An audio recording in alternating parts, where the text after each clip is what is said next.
Sebanyak lebih dari 100.000 orang diperkirakan sudah meninggalkan Rafah dalam beberapa hari terakhir semenjak pendudukan militer Israel. Adapun sebelumnya militer Israel sudah menyerukan kepada para warga untuk meninggalkan Rafah. Dilaporkan tentara Israel dan militan Hamas terlibat pertempuran jarak dekat dengan pejuang Hamas. Dikutip dari Al Arabiya pada Jumat 10 Mei 2024, Badan PBB untuk anak-anak UNICEF mencatat lebih dari 100.000 orang sudah mengungsi. Sementara itu, Badan Kemanusiaan PBB OCHA menyebutkan bahwa pengungsi mencapai lebih dari 110.000 orang. Ratusan ribu warga sipil tersebut meninggalkan Rafah secara bertahap selama 5 hari terakhir.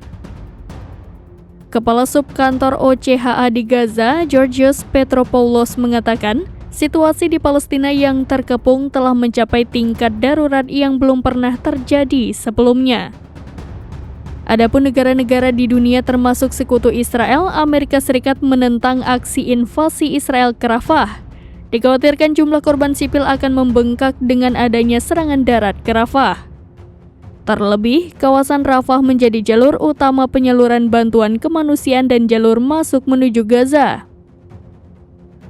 Rafah sendiri menjadi lokasi pengungsian warga sipil dari wilayah Gaza Utara. Terbaru dilaporkan Israel melakukan serangan artileri terhadap Rafah pada Jumat pagi.